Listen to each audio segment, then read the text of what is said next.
누가복음 4장 1절부터 13절까지의 말씀입니다. 예수께서 성령의 충만함을 입어 요단강에서 돌아오사 광야에서 40일 동안 성령에게 이끌리시며 마귀에게 시험을 받으시더라. 이 모든 날에 아무것도 잡수시지 아니하시니 날수가 다함에 줄이신지라. 마귀가 이르되 내가 만일 하나님의 아들이거든 이 돌들에게 명하여 떡이 되게 하라. 예수께서 대답하시되 기록된 바 사람이 떡으로만 살 것이 아니라 하였느니라.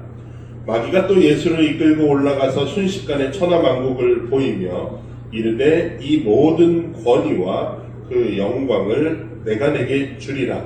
이것은 내게 넘겨준 것이므로 내가 원하는 자에게 주노라. 그러므로 내가 만일 내게 절하면 다 네 것이 되니라.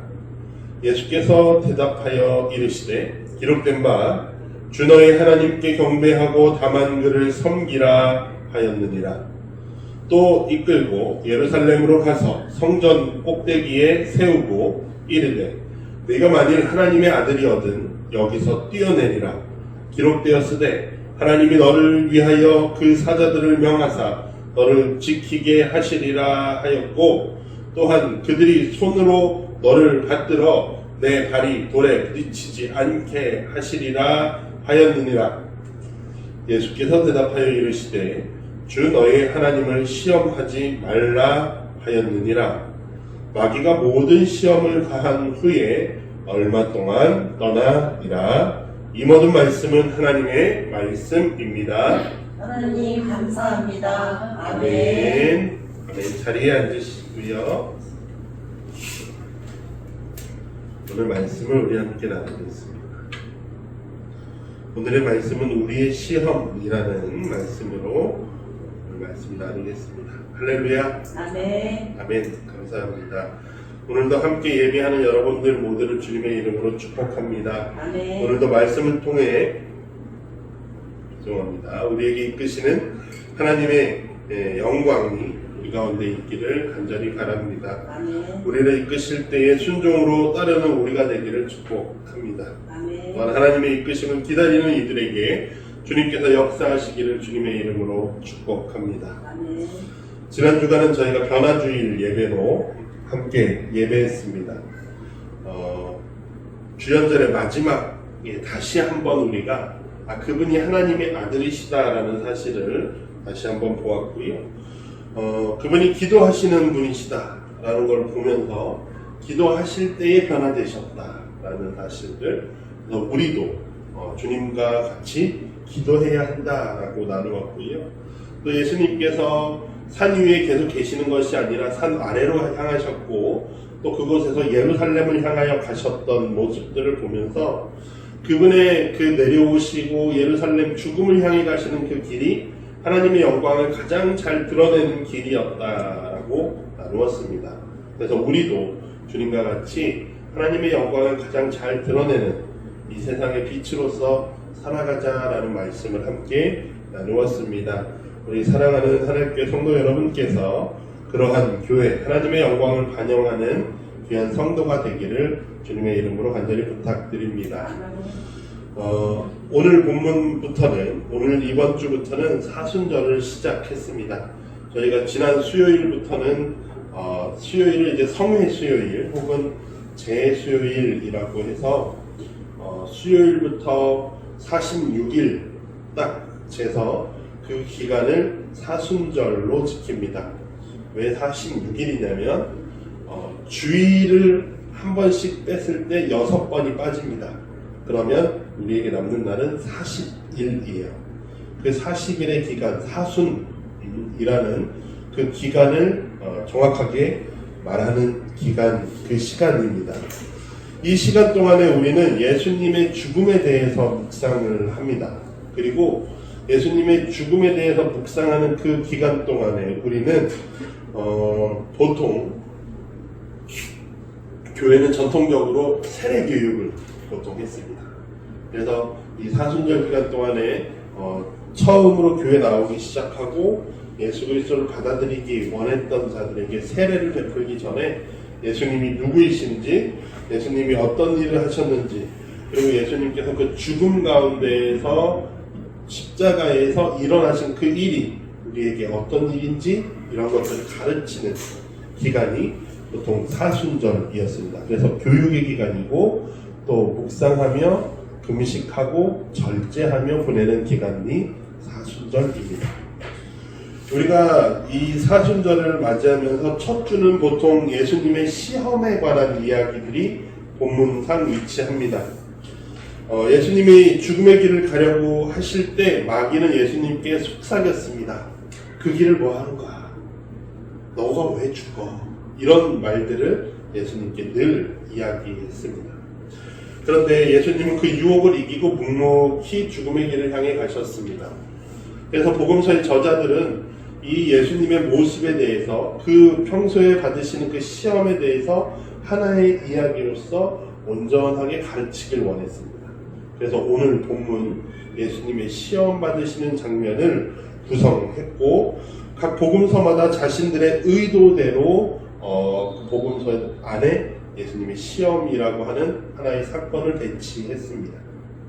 오늘 말씀을 묵상하는 것을 통해서 우리가 예수님이 받으신 시험이 어떤 의미인지를 생각해보고 또한 나에게 그 말씀이 예수님이 받으신 그 시험이 어떤 의미가 있을까를 또 묵상할 수 있는 또 배울 수 있는 가르침을 얻을 수 있는 시간이 되기를 주님의 이름으로 축복합니다.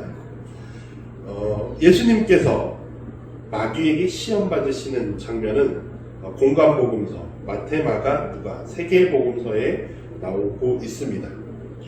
앞서 말씀드린 대로 각 복음서마다 자신들의 의도대로 배치해요. 그래서 마가 같은 경우는 예수님의 시험이 아주 짧습니다. 단 2절밖에 없어요. 예수님이 광야로 가시고 시험 받으시고 이기셔서 천사들이 예수님을 수종하더라 라고 하는 매우 빠른 이야기 방법으로 예수님의 시험에 대해서 빠르게 이야기하고 예수님이 이겼다라는 사실을 강조하고 있어요. 근데 마태하고 누가는 예수님의 시험이 어떤 시험이었는지 그 시험의 내용까지 아주 자세하게 이야기하고 있습니다. 그래서 예수님의 시험에 대해서 자세하게 이야기하면서 예수님이 광야로 가셨고 그곳에서 금식을 하셨고 또 그곳에서 3가지 시험을 받으셨다. 그리고 그 시험을 이기셨다라는 내용까지를 공통적으로 넣고 있어요. 그런데 이 마태와 누가는 차이가 조금 있습니다. 어떤 차이냐면 2번째, 3번째 시험의 순서가 서로 바뀌어 있습니다. 마태 같은 경우는 예수님이 돌을 빵으로 만들어봐 라고 하는 시험이 있고 그 다음에 성전 꼭대기를 데려가서 시험을 하고 그리고 천하만국을 보여주는 시험이 마태복음의 순서입니다. 이 이야기의 순서는 그 복음서의 저자가 강조하고자 하는 그리고 그 복음서의 맥락과도 연결돼요. 그래서 마태는 왜 이 천하만국을 보여주는 시험을 맨 마지막에 두었을까라고 할 때 마태복음 전체에서 마태는 한 예수 그리스도를 왕으로 설명하기를 좋아합니다. 우리의 위대하신 왕으로 설명하기를 좋아하고 맨 마지막에 보면 마태복음은 온 세계를 향한 그리스도예요. 왜냐하면 너희는 가서 모든 민족과 족속을 제자로 삼으라 라는 말씀으로 마무리가 되거든요. 그래서 예수 그리스도는 온 세상을 향한 그리스도예요. 그러니 이제 떡 그리고 예루살렘 성전 그리고 온 천하가 보이는 산이라고 이렇게 점점 넓어지죠, 범위가. 그래서 마태복음에는 이 이야기의 이 시험의 클라이막스가 마태복음이 향하는 그 맥락을 보여주고 있다는 거죠. 근데 누가는 바뀌어요. 누가는 이 천하만국이 보이는 것이 2번째 옵니다. 그리고 3번째가 예루살렘으로 마귀가 예수님을 데려가거든요. 근데 누가복음에는 이게 잘 어울립니다. 왜냐하면 누가복음 다음에 다음 책이 있습니다. 뭘까요? 누가복음 다음에 사도행전이 그 다음 책이에요. 그래서 둘은 보통 같이 썼고 같이 1편, 2편처럼 읽었습니다. 근데 누가복음과 사도행전은 서로 연결해주는 장소가 어디냐면 예루살렘입니다. 예수님께서 그 부활에 관한 이야기가 예루살렘에서 마무리되고 사도행전에서는 이 마무리된 부활의 이야기를 다시 예루살렘에서 시작해서 이제 온 선교지를 향한 로마까지 가는 그 이야기로 이제 확장되거든요. 그래서 누가복음 안에서 예수님의 이야기의 클라이막스는 어디예요? 예루살렘이에요. 그래서 마지막에 놓여 있다라고 학자들이 이렇게 생각합니다. 그리고 누가는요, 이 이야기를 통해서 예수님의 시험을 통해서 마태와는 다르게 이 독특한 자리에 배치해놨습니다. 어디냐면 예수님이 세례 받으시고 나서 그 다음에 예수님의 족보가 나옵니다. 누가복음에서. 마태는 족보를 맨 앞에 놨는데 누가복음은 중간에 놨어요. 3장 중간에요. 근데 그 이유가 뭐냐면 하나님의 아들이시다라고 세례에서 이야기하고 그리고 그 족보를 통해서 하나님께까지 연결되어 있다라고 이야기한 다음에 오늘 시험의 이야기가 나옵니다. 그리고 시험에서 마귀가 예수님에게 시험하기 전에 꼭 하는 관용어가 있어요. 뭘까요? 네가 하나님의 아들이거든 이건 해봐라 라고 합니다. 너가 하나님의 아들이라면 이렇게 할 수 있잖아 라고 계속해서 시험을 하거든요. 그러니까 이 맥락상 누가는 예수님이 하나님의 아들이시다라는 맥락 안에서 시험 받으셨다라는 사실을 말하고 싶어요. 그래서 이 예수님의 시험의 맥락이 앞선 맥락과 이렇게 연결되어집니다. 그리고 마태와 누가의 마지막 부분에 대한 차이가 조금 있는데 마태는 모든 시험을 이기고 천사가 와서 예수님을 수종했다라고 하면서 마무리하거든요. 근데 오늘 읽었던 본문을 보시면 13절에서 예수님이 천사가 나타나지 않습니다. 예수님께 시험을 마쳤는데 마귀가 잠시간 예수님을 떠나 있더라라고 이야기합니다. 그러니까 누가는 여기서 예수님의 시험이 끝이 아니다라는 이야기를 하고 싶어요. 그리고 늘 그의 삶 가운데 유혹이 있었고 마귀의 시험이 그리고 어디에서까지 있었냐? 십자가에 달리셨을 때까지도 있었다라는 사실을 누가는 이야기하고 싶어요. 그래서 이런 차이점들이 복음서마다 예수님의 시험에 대한 차이가 있습니다. 그리고 이 시험들의 이 예수님의 시험에 관한 이야기는 구약 성경에 나오는 이야기 두 가지를 반영하고 있어요. 첫 번째는 이스라엘 백성들이 광야 생활을 했던 이야기를 같이 이렇게 예수님의 시험 안에 담고 있습니다. 예수님이 금식을 하십니다. 며칠간 하시죠? 시험을 받으시는 기간이 며칠이라고 나옵니까? 40일. 그래서 사순절의 기간도 40일로 맞춰지거든요. 40일 동안 예수님이 시험 받으셨다. 그리고 어디에서 받으셨다고요? 어디로 가셨다고요? 광야로 가셨다라고요. 광야는 물이 없고 생명이 잘 살 수 없는 땅을 이야기하죠. 그 광야로 가셨다라고 이야기를 하는데 이스라엘 백성들에게 광야라고 하면 떠오르는 장면이 출애굽한 이후에 그 조상들이 광야 생활을 했던 걸 늘 떠올리는 장소가 광야라고 하는 그 땅이에요. 그렇다면 예수님의 시험은 그 이야기와 연관지어지는 이야기입니다. 그리고 놀라운 사실은 예수님께서 시험을 뭘로 이기시죠? 계속해서 말씀으로 이기십니다. 말씀으로. 근데 그 말씀들이 지금 다 신명기에 나오는 말씀이에요. 세 가지 말씀 다 예수님께서 이기신 말씀이. 그 세 가지의 말씀이 다 광야 생활에 있었던 이야기에 대한 모세의 이야기들입니다.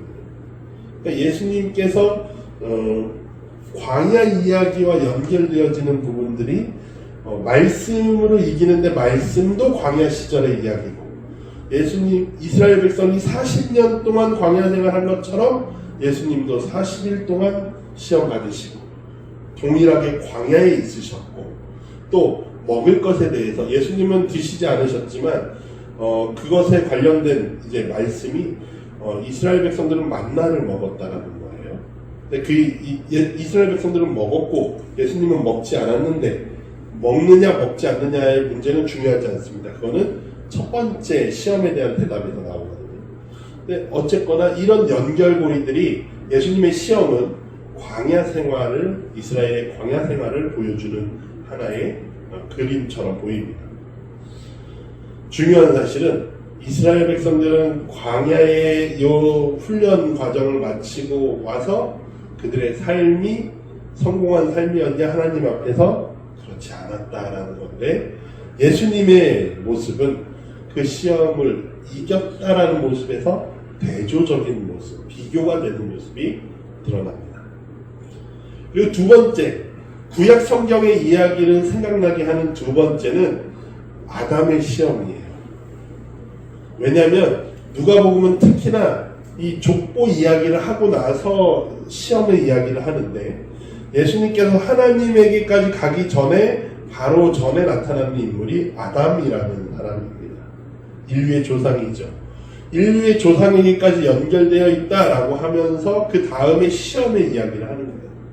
그러면은 자연스럽게 인류적인 모든 사람들에게 있어 시험이 있었지, 그 시험이 뭐냐? 아담이 받았던 시험이 있었지라는 거예요. 아담이 받았던 시험이 뭐예요? 마귀가 사람에게 와서 야, 저거 맛있어 보이지? 저거 먹을래? 저거 먹어도 안 죽어? 라고 했던 그 선악을 알게 하는 열매를 먹게 하는 시험이었죠. 사람이 그 열매를 보았을 때 먹음직도 하고 보암직도 하고 우리를 지혜롭게도 할 만하더라 라고 이야기합니다.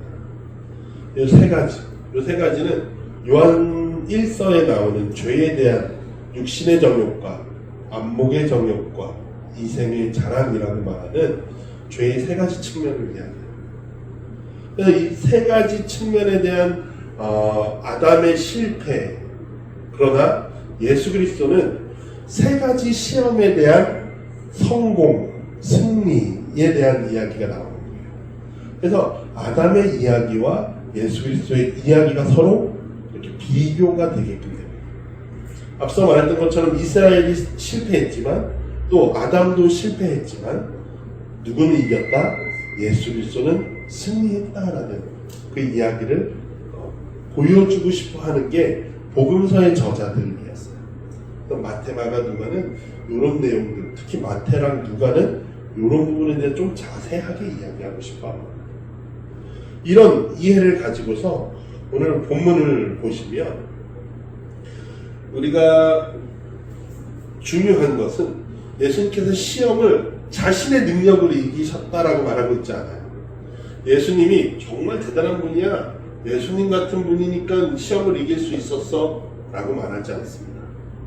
예수님이 시험을 이기게 되신 것은 어떻게 이기신 거냐면 그분이 성령과 함께 하셨기 때문에 이길 수 있었다는 거예요. 오늘 누가복음 본문에서 예수님이 요단강에서 광야까지 누구가 이끄셨다? 성령이 이끄셔서 광야로 오셨다라고 표현하고 있습니다. 그리고 그 성령께서 그분과 함께 계셨다, 성령의 충만함 가운데 계셨다라고 표현하고 있거든요. 그래서 예수 그리스도께서 시험을 받으실 때 광야에서 40일간의 금식 과정 가운데 계셨을 때 성령의 충만함 가운데 계셨다. 그리고 그 성령의 충만함 가운데 무엇으로 시험을 이기셨다고요? 말씀. 누구예요? 하나님의 말씀을 가지고 이기셨다라는 사실이에요. 그러니까 이 예수님께서 받으신 시험은 아까 아담의 이야기와 연결했을 때 예수님의 시험은 누구의 시험이에요? 모든 사람들이 받고 있는 시험을 표현한 겁니다. 가장 대표적으로 표현한 거예요. 그렇다면 예수님께서 이렇게 시험을 이기셨으니 모든 사람이 어떻게 이길 수 있다? 예수님과 같이 이길 수 있다. 즉 시험을 이기는 것은 누구의 능력이다? 나의 능력이 아니라 하나님의 성령의 이끄심, 하나님의 능력을 통해 우리가 이길 수 있다라는 것이 지금 예수님의 시험을 통해서 우리가 알 수 있는 거예요. 그래서 우리는 마귀의 시험을 이길 힘이 하나님께 있기 때문에 누가는 특히나 기도할 수밖에 없다라고 계속해서 강조하는 겁니다. 예수님께서 계속해서 기도하신 이유가 예수님께서 계속해서 이 마귀의 유혹을 받으신다라는 사실입니다. 13절에서 마귀가 잠시간 물러나 있었다라고 말하고, 구체적으로 마귀가 언제 왔는지에 대한 부분들이 나중에 유다에 대한, 가룟 유다에 대한 사건이라든가, 예수님께서 십자가에 달리셨을 때 야, 너가 십자가에서 내려와서 너 자신이나 먼저 구원해봐 라고 유혹합니다. 너 뭐하러 죽어? 또 내려올 수 있잖아 라는 이야기거든요. 그런 식으로 예수님을 구체적으로 유혹하는 것 외에도 계속해서 예수님을 유혹하는 일들 가운데 예수님이 유혹을 이기기 위해 뭐 하셔요? 항상 기도하셨다라는 사실이에요. 우리가 지난주에 기도가 하나님의 마음에 맞추어가는 것이다 라고 말씀드렸듯이, 하나님의 마음에 맞춰가기, 내 마음대로 살아가도록 계속해서 누군가 속삭일 때 예수님은 하나님의 마음을 맞추기 위해서, 내 마음을 깎아나가기 위해서 기도하셨다라는 사실입니다. 그래서 오늘 우리가 이 시험에 대해서, 예수님의 시험에 대해서 묵상할 때 가장 첫 번째 전제는 예수님이 받으신 그 시험이 나의 시험이다라는 사실. 그렇다면 예수님은 어떤 시험, 나는 어떤 시험을 받고 있는가? 첫 번째, 뭐에 대한 문제입니까? 뭐의 문제예요? 먹고 사는 문제입니다.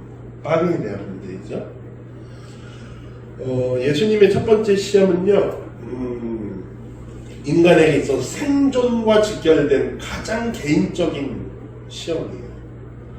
빵이라는 것은 결국 사람의 한계에 대한 이야기인데, 결국 사람은 먹어야지 사는 존재라는 거예요.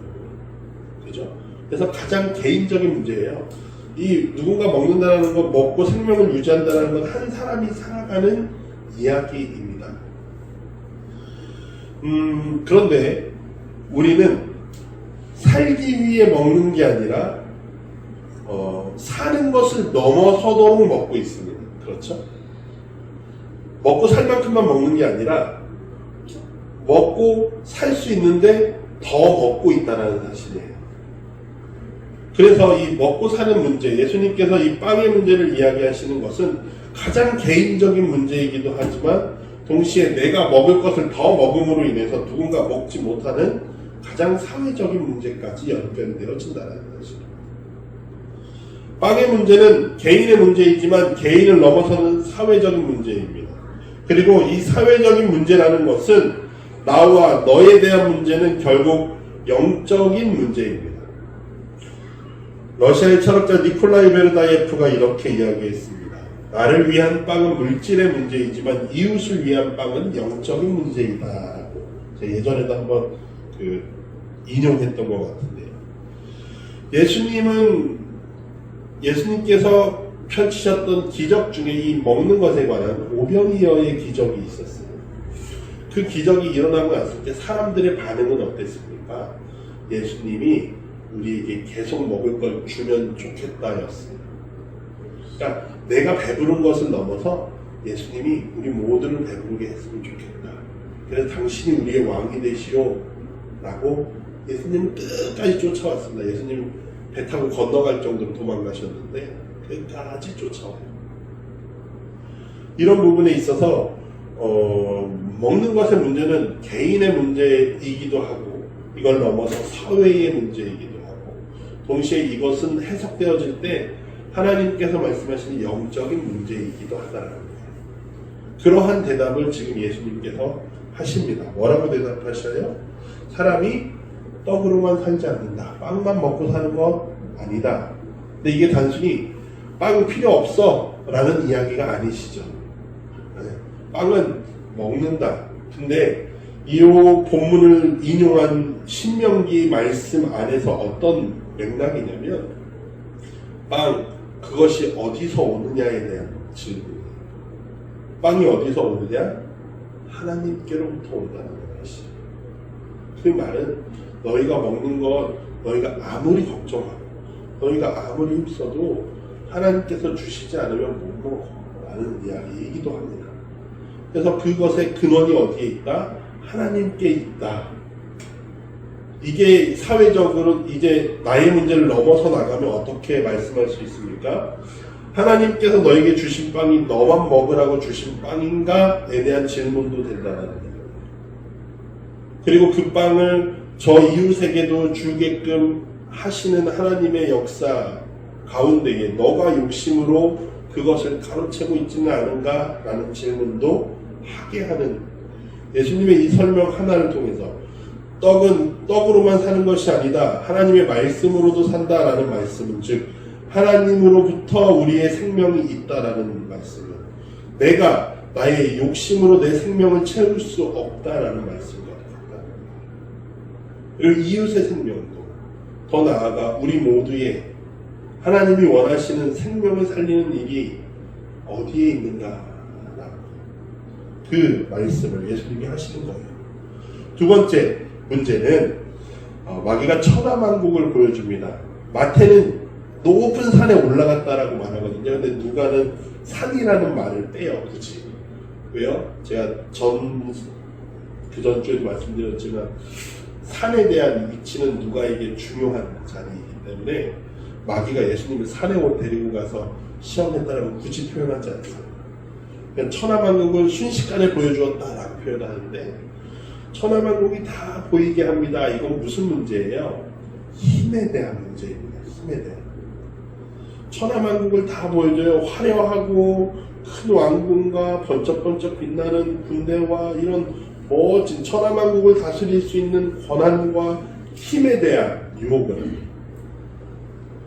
그래서 이 힘에 대한 문제는 어떤 지배권에 대한 문제예요. 내가 어떤 걸 지배해서 내 마음대로 뜻대로 무언가를 움직이고 할 수 있는 것들에 대한 유혹이죠. 권력에 대한 이야기입니다. 그리고 놀라운 사실은 사람은요, 권력이 생기면 내가 하나님과 같은 느낌이 들어요. 내가 누군가를 컨트롤하고, 그러니까 나와 저 사람은 떨어져 있고 다른 존재이잖아요. 근데 내가 저 사람을 내 마음대로 움직일 수 있다는 것을 통해서 우리는 내가 힘을 가졌다라는 생각을 하게 됩니다. 그리고 어떤 고향감이 들어요. 내가 이렇게 힘이 있구나라는 고향감. 그 마음은 내가 하나님과 같이 되었구나라는 마음과 같아요. 왜냐하면 모든 만물을 주관하는 그 지배자가 하나님이신데 내가 하나님과 같은 위치에서 무언가를 내 마음대로 할 수 있구나라는 그 기분, 그 욕심은 가장 근원적인 인간의 욕심이고 시험의 대상, 유혹의 대상인 거죠. 예수님은 하나님만을 경배하라라고, 하나님만을 섬기라라고 말씀하십니다. 예수님이 이 말씀을 하시는 배경은요, 이스라엘 백성들에게 모세가 너희가 가나안 땅에 들어가서 농사를 잘 짓고 잘 먹고 살게 되었을 때 그때에 하나님을 잊지 말고 하나님만 섬겨라 라고 하는 그 장면입니다. 그 장면을 가지고 예수님이 말씀하고 계시는데 이게 권력과 무슨 관계지? 라고 생각할 때 이스라엘 백성들이 가나안 땅에 들어가서 잘 먹고 잘 살면서 무슨 생각을 하게 되냐면 하나님 없이도 살겠구나 라고 생각을 하게 돼요. 그러면서 그들은 누구를 섬깁니까? 우상을 섬깁니다. 우상을 섬기는 것은 자신들의 힘을 공고하게 하고 싶은 거예요. 왜요? 자기들이 하나님을 섬긴다라고 하면 하나님의 말씀대로 내가 따라야 하거든요. 내가 우상을 섬기면 내가 우상에게 이렇게 줬으니 우상 당신이 이렇게 줘야지 라고 하는 이렇게 권력의 상하관계가 아니라 어떤 너는 내 위에 있는 것 같지만 나랑 동등하잖아 라고 하는 어떤 평등의 관계가 됩니다. 근데 제가 읽었던 책에서는 그런 우상을 닮아가게 된다는 사람은 우상을 섬기면 우상을 닮아간다. 근데 우상은 어떤 존재입니까? 나무를 깎아서 만들어서 이 우상은 듣지도 못하고 보지도 못해 라는 거예요. 근데 이 사람들이 어떤 존재가 되냐면 이스라엘 백성들이 가나안 땅에 들어와서 우상을 닮아서 보지 못하고 듣지 못하는 자들이 된다라는 거예요. 무엇을 보지 못하고 무엇을 듣지 못합니까? 그들과 함께 살아가는 이웃의 삶을 보지 못하고 그 이웃들이 고통받고 괴로워서 울부짖는 그 울음소리를 듣지 못한다는 거예요. 그들이 어떤 삶으로 변화되냐면 애굽에서 사는 동안에 그들은 노예로 살았고 출애굽한 이후에 하나님께서 노예가 아니라 자유민으로서 살아가도록 훈련시켜서 가나안 땅으로 데려왔습니다. 근데 그들이 가나안 땅에 들어와서 지배자와 같은 모습을 갖추기 시작해요. 우상을 섬기면서 내가 지배자고 내가 하고 싶은 대로 이 사람을 마음대로 끌어다 쓸 거고 땅을 빼앗을 거고 권력을 사용할 거고 이래요. 그러니 그 사회가 하나의 지옥이 되죠. 없는 자는 괴롭고 죽어갑니다. 나는 있는데 왜? 나는 모르겠는데 라고 하는 거예요. 왜요? 보이지가 않거든요. 들리지가 않거든요. 누구처럼? 우상처럼.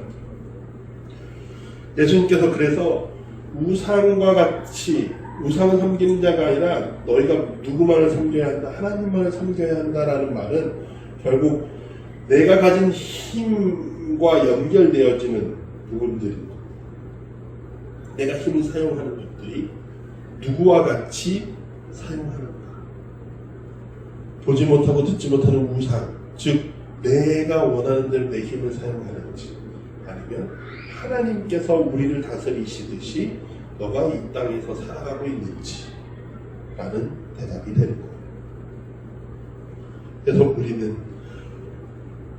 하나님을 사랑하고 이웃을 살리는 자가 되어야 한다는 것, 그것이 하나님을 섬기는 일이다. 세 번째는 조금 독특합니다. 마귀가 예수님을 예루살렘으로 데려가죠. 근데 예루살렘을 데려가서 어디를 가느냐? 성전의 꼭대기로 데려갑니다. 높은 곳으로 해요. 그리고 오늘 우리가 시편 91편의 말씀을 읽었잖아요. 그 말씀에 보면 하나님께서 우리를 지키신다 뭐 이런 말씀인데 그 안에 보시면 천사가 그들의 발을 요 구절이 있거든요. 근데 요 구절을 가지고 마귀가 예수님께 말하는 거예요. 야, 너 여기서 뛰어내려가. 요거는 단순히 예수님의 안전에 대한 이야기를 시험하는 게 아닙니다. 여러분. 뛰어내려가. 그러면 뭐 할 거야? 하나님께서 자기 백성을 지키신 다음에 그러면 천사들이 너의 발에 이렇게 와서 받쳐서 너가 안 다쳐야 하는 거 아니냐? 이 말은 안전의 문제가 아니라 하나님에 대한 어떤 종교적인 욕심에 대한 시험이기도 하고 하나님의 능력과 권능을 증명해봐라는 거예요. 근데 그거 증명하는 게 누구의 의도대로 증명하는 겁니까? 지금 마귀의 의도대로 하나님의 능력을 좀 보여줘봐라는 거예요. 하나님의 능력이 나를 통해 나타나는 것을 통해서 우리는 어떤 느낌을 느끼냐면 나는 하나님의 자녀인가봐 하는 우월함을 갖게 됩니다. 내가 이렇게 거룩한데 하나님이 당연히 나를 지키시겠지라는 마음. 하나님의 능력을 드러내면 사람들은 나를 뭐로 봐요? 믿음 있는 사람으로 본다는 거예요. 그게 우리가 넘어지기 쉬운 유혹입니다. 우리는 그렇게 생각하잖아요. 삶이 평탄하지 않은 사람들 보면서 믿음대로 안 사니까 그렇게 그런다라고 말하는 사람들이 있습니다. 누군가 어려움을 당할 때 주일날 예배 안 드리고 놀러 다니니까 그렇게 라고 말하는 종종 나쁜 분들이 있습니다. 그런데 우리는 교회도 열심히 다니고 기도도 열심히 하고 찬양도 열심히 하는데도 불구하고 어려운 일들이 생길 수 있죠. 그런데 우리 안에 있는 욕심은 내가 안전해지고 평안해지고 내 삶이 내 문제들이 풀려가는 것을 통해서 누가 증명되길 원해요? 하나님이 증명되길 원해요. 그런데 그 말은 그것이 욕심이라는 거예요. 예수님께서. 그게 뭐 하는 거예요? 하나님을 시험하는 것이다라는 거예요. 예수님께서 하나님을 시험하지 말아라 라고 대답하십니다. 이 말씀은 어떤 이야기냐면 모세가 이스라엘 백성들에게 너희가 마사 무리바에서 하나님을 시험한 것과 같이라고 이렇게 이야기하거든요. 이 마사라는 말 자체가 시험하다라는 말입니다. 무슨 의미냐면 이스라엘 백성들을 모세가 다 끌고 출애굽했을 때 광야니까 물이 없습니다. 근데 하나님이 물 없는 거 아실까요? 모르실까요? 아시죠? 물 주시겠어요? 안 주시겠어요? 주실 거예요. 근데 백성들이 뭐라 그래요? 아우 목말라 물이 없어. 근데 애굽은 어떤 곳입니까? 나일강이 흐르고 있고 물은 너무나 풍족한 곳이에요. 근데 여기는 물 한 컵 마실 물이 없어. 우리를 다 여기 데려와서 죽이려고 그랬나봐. 이럽니다. 하나님이 있는지 없는지도 모르겠어 라고 말합니다. 방금 홍해바다를 이렇게 갈라서 건너고 넘어왔는데 잠깐 목마르다고 우리 먹을 물 없어 이러면서 하나님을 시험했다라고 말해요. 모세를 원망했다라고 그들이 말하는데 모세가 너희가 하나님을 시험한다라고 말합니다. 그 이야기입니다. 단순히 그 마사 무리바 사건 한 가지만 이야기하는 것이 아니라 그 신명기에서 모세가 말하는 이야기는 광야 시절에서 너희가 하나님을 그렇게 시험했던 일 모두를 이야기하고 있거든요. 그러니까 우리가 내 뜻대로 되지 않고 하나님 내가 하나님 믿는데 이 정도는 해주셔야죠 라는 식의 그래서 안 하시면 하나님 안 계신가 보다 너는 하나님 백성이 아닌가 봐 뭐 이런 식으로 우리가 생각하는 것 내 뜻을 위해서 하나님이 있으셔야 하고 나의 믿음의 증명을 위해서 하나님이 뭔가 능력을 나타내셔야 하고 그것을 예수님께서 하나님을 시험하는 일이라고 말씀하십니다. 하나님을 나의 방패막으로 삼는 것이죠. 이 모든 시험들은요 우리의 삶에서 찾아오는 우리의 근본적인 욕구들입니다. 빵에 대한 것, 힘에 대한 것, 나의 어떤 거룩한 모습을 드러내고 싶어 하는 것. 이 모든 일이 우리 앞에 놓여졌을 때 우리는 어떤 선택을 하고 있는가? 그것을 우리는 이 사순절을 시작하며 한번 돌이켜보자는 거예요. 그래서 늘 예수님의 시험이 이 사순절의 첫 번째 주일에 찾아옵니다. 우리는 우리의 욕심은 이 사순절 기간을 보내면서 이 욕심들을 어떻게 발견해내고 또 어떻게 십자가에 내려놓을 수 있을까에 대한 고민들, 묵상들이 이어져야 합니다. 여러분 마귀의 시험이 향하는 지점을 한번 보시기 바랍니다. 야, 나야 내 말 들으면 너 망해 라고 말합니까? 내 말 들으면 너 진짜 잘 될 수 있어 라고 말하는 게 마귀의 시험입니다. 즉 마귀가 궁핍함을 주겠다 라고 말하는 것이 아니라 나는 너한테 풍요를 줄 수 있어 라고 말합니다. 우리가 그것을 잘 고민해야 되는 지점입니다. 교회가 늘 고민해야 되는 지점이고 늘 경계해야 하는 지점이에요. 교회는 비주류의 길을 갔어요. 시작할 때 초대교회는 늘 비주류의 길을 갔습니다. 그런데 교회가 언제 주류의 길로 들어왔냐면 로마의 국교가 되었을 때 주류의 길로 들어왔습니다. 이전까지 교회는 권력자들을 피해 다녔고 오죽했으면 지하 무덤 안에서 사람들이 살아가면서 신앙을 지켰겠습니까? 그런데 300년대가 와서 국교가 되면서 교회는 주류의 길로 들어오고요. 그러면서 예수님의 말씀, 정치와 종교 권력을 향해서 가장 날카롭고 채찍질 하시던 예수님의 말씀은 다듬어져야 했습니다. 또 사회의 질서와 가치를 바꾸던 변혁하던 교회의 가치는 어느샌가 세상과 짝해 갈 수밖에 없도록 말씀이 부드러워져야만 했습니다. 마귀의 시험은요 우리로 하여금 얻게 하고 갖게 하는 시험이었습니다. 아담이 바라던 것은 마귀처럼 되는 것이 아니라 누구처럼요? 하나님처럼 되는 걸 원했다라는 거예요. 그래서 우리는 이 사순절의 기간 동안에 이 죽음에 대해서 그리고 마귀의 시험에 대해서 고민해 볼 수밖에 없습니다. 사랑하는 하나님교회 성도 여러분, 예수님의 시험은 나의 시험입니다. 예수님이 받으셨던 그 시험이 나의 시험일 때 우리는 그 시험을 이길 수 있는 길을 찾지 못해서 계속해서 빵에 매달려 살고 천하만국을 이렇게 우러러 살고 싶어 하고 또 나의 거룩함을 드러내고 하나님께서 이렇게 해주십시오 라고 하면서 나의 욕심을 투사하고 있을 수밖에 없었습니다. 그것이 언제나 마귀가 우리에게 부리는 흉계였어요. 아담이 그래서 실패했고 이스라엘 백성들이 그래서 실패했지만 예수 그리스도께서 이 땅에 오셔서 직접 그 시험을 이기는 길을 보여주셨어요. 그분이 이기시고 너희도 이 길로 가면 된다라는 것을 보이셨습니다. 우리는 그 길을 따라가야 합니다. 먹는 것의 문제는 나의 문제이며 동시에 이웃의 문제입니다. 그러나 떡으로만 우리가 살지 않습니다. 우리는 하나님의 말씀을 따르며 하나님의 신실함을 믿으며 살아갑니다. 하나님이 우리를 먹이시지 우리가 우리의 먹을 것을 스스로 채우지 않습니다.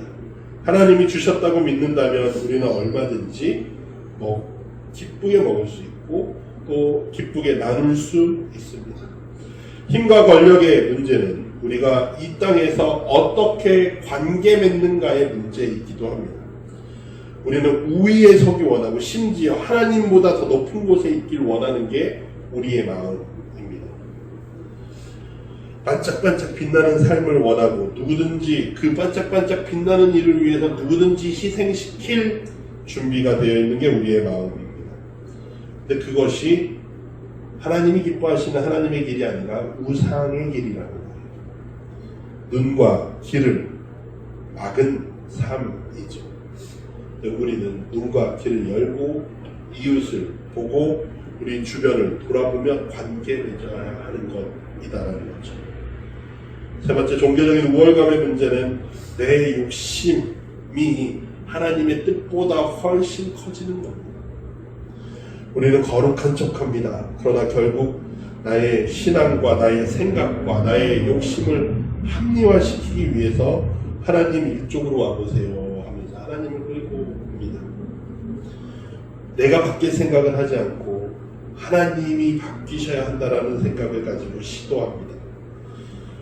하나님을 자꾸만 시험하는 거예요. 시험. 그러나 우리는 정직해야 합니다.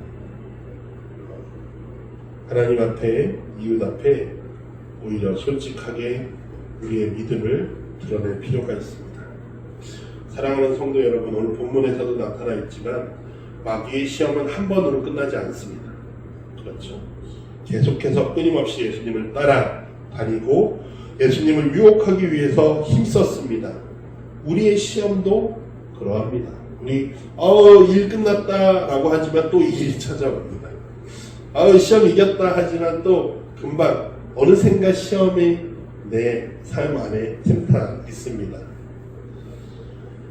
우리를 유혹합니다. 겁을 주기도 하고요. 우리가 성령의 인도하심이 아니라 말씀을 따라가는 것이 아니라 우리의 욕심과 자랑과 거짓된 평화를 위해 살아가도록 우리를 유혹합니다. 그러나 우리는 이 시험을 이길 겁니다. 이길 수 있습니다. 왜냐하면 주님이 이기셨기 때문이에요. 우리도 주님의 길을 갈 때에 실패할 때도 있겠죠. 실패할 때가 더 많을 겁니다. 그러나 결국 성령께서 우리를 이기는 길로 이끄실 거라는 사실입니다. 우리의 죄를 깨닫게 하시고 길을 바꾸게 하시고 생각도 바꾸게 하실 겁니다. 우리의 마음과 생각과 뜻을 하나님께 내어놓고 기도할 때에 우리를 바꾸어 주실 것입니다. 변화된 삶, 시험을 이긴 삶으로 나아가기를 축복합니다. 우리가 주님과 같이 시험을 받을 때 주님이 우리를 붙드신다라는 사실을 잊지 마십시오. 누구나 받는 겁니다. 주님께서도 받으셨잖아요. 예. 그러나 중요한 사실은 이기게 하신다는 사실입니다. 하나님께 영광을 돌리게 하실 겁니다. 주님이 우리를 인도하시고 우리를 복된 길로 이끄셔서 하나님의 영광이 되게 하시기를, 그렇게 아름다운 열매 맺을 수 있을 것이기를 주님의 이름으로 축복합니다. 아멘. 그 무엇도 우리를 그 사랑에서 끊을 수 없으니 한 주간도 주님의 말씀으로 힘을 얻어 살아가시기를 바랍니다. 아멘. 너희에게 주어진 말씀을 붙잡고 우리 함께 다짐의 기도 하겠습니다. 하나님 감사합니다. 오늘도 우리에게 말씀하시니 감사합니다. 예수님의 시험을 바라보며 그 시험이 우리에게 찾아오는 시험임을 봅니다. 하나님, 우리에게 이 시험을 이길 힘을 허락하여 주시옵소서. 주님이 가셨던 그 길을 따라 우리도 가게 하여 주시옵소서. 그래서 빵의 문제도, 힘의 문제도, 믿음의 문제도 우리가 모두 이기고 우리도 주님과 같이 하나님께 영광이 되게 하여 주시옵소서. 감사드리며 예수님의 이름으로 기도드립니다. 아멘.